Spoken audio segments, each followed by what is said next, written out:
Trubar je ljube Slovence res ljubil in to ni neka fraza bila, ni bila neka prazna beseda. Njegova dela, njegova prizadevnost kaže, da je ljubil Slovence tako, kot mati ljubi svojega otroka, ki ga ljubi brezpogojno in nič ni pretežko. Ni jamral, pač to, da ni mogel živeti.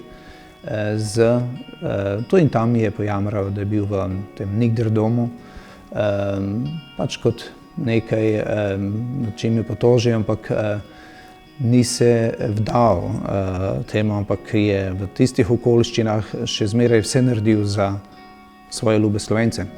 In sicer danes lahko nekako vidimo, da je pravzaprav v tem bila neka pravzaprav prednost.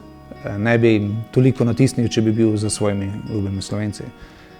Tako da jih je res ljubil za iskreno, lahko rekli to, očetovsko in materinsko ljubeznijo.